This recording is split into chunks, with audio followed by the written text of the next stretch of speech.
magandang araw na naman sa ating lahat mga bro, mga kabadis, Mati Luzon, Visayas, Mindanao. Mapagpalang araw sa ating lahat, Mati. Ito ay update na naman yung aking pinagpapatuloy na inoperate dito, Mati, kung saan ang aming benchmark fulcrum point na makikita nyo itong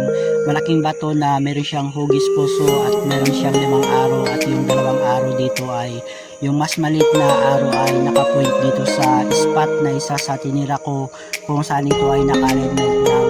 45 northeast. Ang kanyang coordinate naman sa 225 southwest ay nandun yung isang spot na may layo siya na mula dito 10 feet patungo doon, at ito nga yung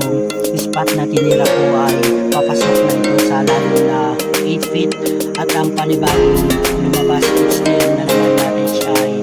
yan ang makikita nyo na naka-triangulation, at yung 2 bato doon na sumisimbolo enter sign, at yung counter sign na matrix ay yun naman yung 2 bato doon na meron siyang naka-simulation arrowing, na kung saan ang counter sign na ay makikita nyo naman yung naka-V-shape arrow na yan ang sumisimbolo center spot digging, kung saan ang spot na tinutukoy ay yan mismo ang gitna, kung saan ang pinakagit na matrix ay may lumabas na red tisa at meron ding lumabas na color coding na yung yellow orange na sumisimbolo ng spot deposit, at yung red tisa ay yan naman ang sumisimbolo na malapit na ang pintuan, kung saan ay nasa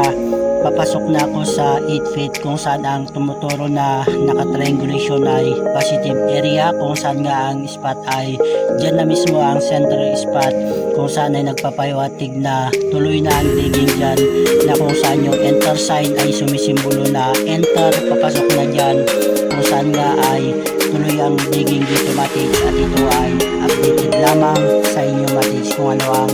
pinalalabasan ng ating pinagpapatuloy na operation dito, kung saan ang ginawa nila na sign marker abstract na tumutukoy na neutral ang deposit. At dito nga matis ay makikita nito area na ito na kung saan yung nilabasan ng tubig, na ang nilabas na tubig dito ay nagmula pa sa pools, kung saan ay wala na naman tubig matis dahil nagsasama na naman siya, kaya naubusan na naman ang tubig na umalos dito, kaya ito ay maganda na naman na tuloy ang i-operate dito, matis, dahil wala na tubig na papasok dito sa digging. Kaya ito ay update lamang sa inyo, matis, para makita nyo kung ano ang ginawa nila, kung paano sila gumawa ng layout sa pagbaw nila ng kayamanan na itinago nila nung digmaang ikalawa dito sa ating bansang biblical affair. Kaya sa lahat na matrix natin dyan, murtiyaga lang tayo at huwag tayong sumuko na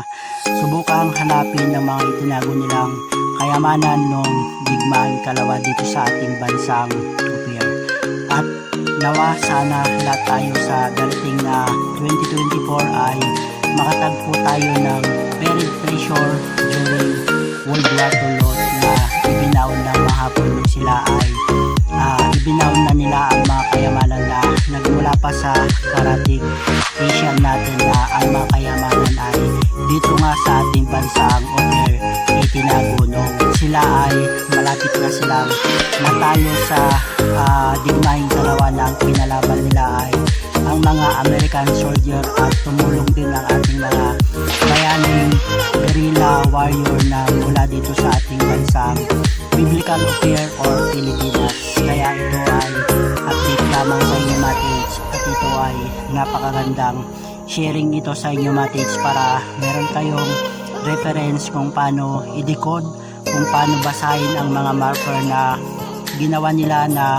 HTM at hidden pressure marker or STM surface marker na ginawa ng mga Hapon para magpahiwatig sa